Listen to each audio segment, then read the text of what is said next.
Okay, so today I saw the movie American Hustle. Uh, American Hustle is about uh, uh, loosely based off, I guess, a con scheme that went down in the late 1970s in New York. And the opening title card, says it's loosely based off of true events. So I thought that was really interesting about the film. Film has an all-star cast. Some of the best actors in Hollywood right now, with Christian Bale playing Irvin Rosenfield, who's the main con artist of the movie. He's been doing it all his whole life and that whole thing. And then Jennifer Lawrence plays his wife, Rosalind, whom they have like a rough patch. And then Amy Adams plays Sidney Prosser, with whose alter ego is Lady Edith Greenlee, and she's like Irvin's love interest and also his partner in the cons. Brad Cooper plays Richard or Richie DeMassa, who's an FBI agent who tries to get a nice little scheme going on to catch a bunch of congressmen catching illegal things. And then with the main congressman they focus on is Carmine Polito, played by Jeremy Renner.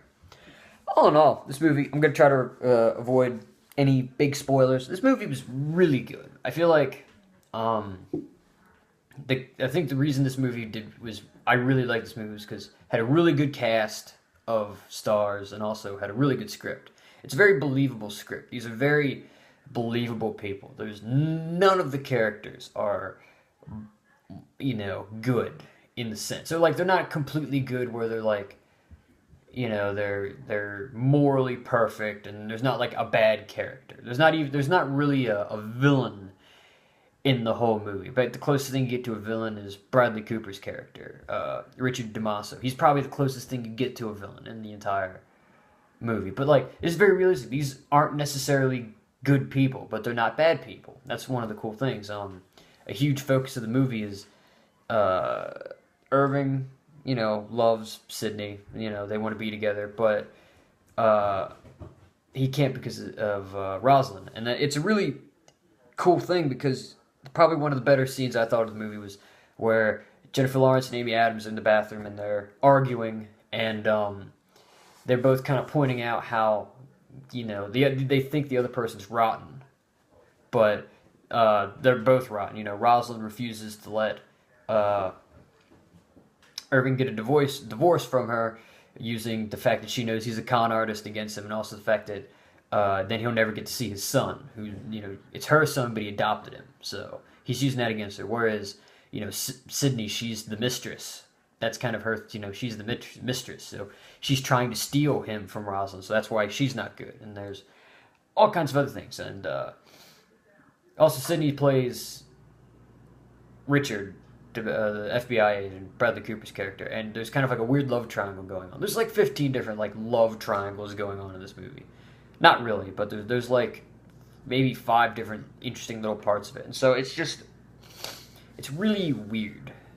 But it's a really well-written movie. Like I said, the reason this movie does really well is because it's very, very well-written. It's down to earth.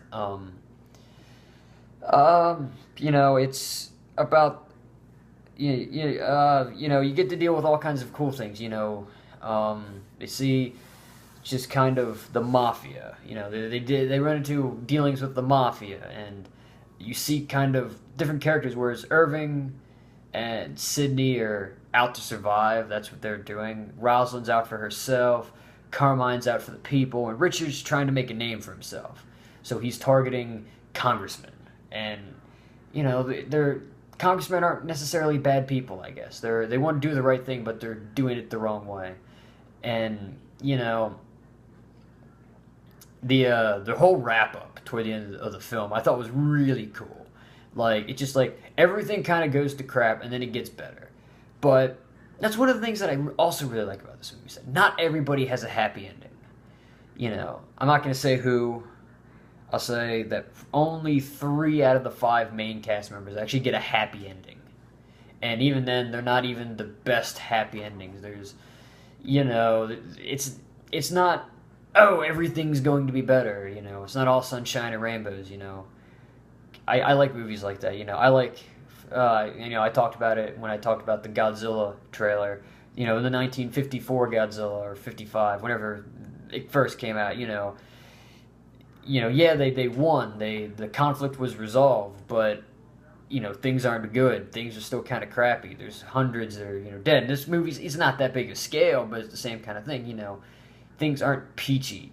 Everything changes, and it's a really, really good movie. All the actors are good in their own way. Whereas you see Christian Bale plays Irving, and it's a man who's out for himself. He's out to survive, and then at the wrong point in time, he gets a conscience, and he starts to question his actions. Rosalind's Rosalind was Jennifer Lawrence did a good job with that role. If she had more playtime, she probably would have been my favorite character. But then she almost didn't matter in a way. I don't know. Her very limited her time that she spent on screen was some of the best moments of the film, and also, like I said, Rosalind's kind of just again, it's a character you might not like at first just because of how she's played off, but then you see, oh, she just doesn't like change. She actually really does love Irving, and then it's like she's trying to hold on desperately, and it's weird. Sydney, Amy Adams. Sydney's probably the best character in the entire. She's such the most complex. She's playing both Bradley Cooper's character and Christian Bale's character, and there's just the love triangle, and it's her kind of accepting who she is, and she's being honest with different people. It's really good, and then you don't see, and then the only character that really doesn't change is Bradley Cooper's character. He doesn't really change, and that's about the only thing. I'm trying to think of anything I could say about film. Jeremy Renner, he doesn't really change too much. I mean, again, no spoilers, so I can't really go into too much detail. But all in all, it's a good movie. But the only problem I might have with the movie is it's called American Hustle. It's not. There's not that much hustling going on. The cons aren't the huge focus of the movie. And I'm just I read our IGN's review of this movie, and so the credit for this goes to them. It's not about the cons. The movie was originally called American Bullshit, and the movie's about the bullshit. It really is. Every single character is full of shit in some way, and it's really cool. Again, it's the believability. This is probably the best movie I've seen all year. I don't see anything else. Even The Hobbit. The Hobbit was cool, but I mean, as a singular piece, maybe it could have been better. If you look at it with the first one, it's really good, and then probably with the one that comes out next year, it'll look even better. But it's it's not. It's a great movie, but it's not the best. I feel like this is a really good movie. It's very plot driven. If you want action, you're looking at the wrong movie. It's very, very plot driven, and the characters, again, aren't good characters. Richard DeMasso, the FBI agent, he's your normal FBI guy who's, in a way, maybe slightly corrupt, but then, Bradley Cooper added that almost Bradley Cooperness to it, how he plays a lot of his roles. He added that to it, and it made the character more believable, because if it was just a straight-laced, how you would picture an FBI agent in the 70s and the 80s, it probably wouldn't work. It'd be stereotypical, and everybody would be like, I didn't believe that. But because he added that to it, it made it very much believable. And, all the characters are really believable.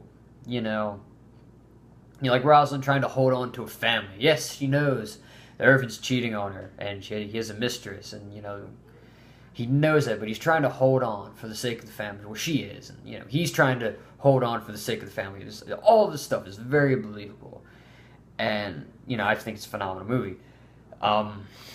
Yeah, if I had to give this movie a rating, I'd give it a 9 out of 10. A definite watch. I'd recommend this movie to anybody who likes good, interesting plots in movies.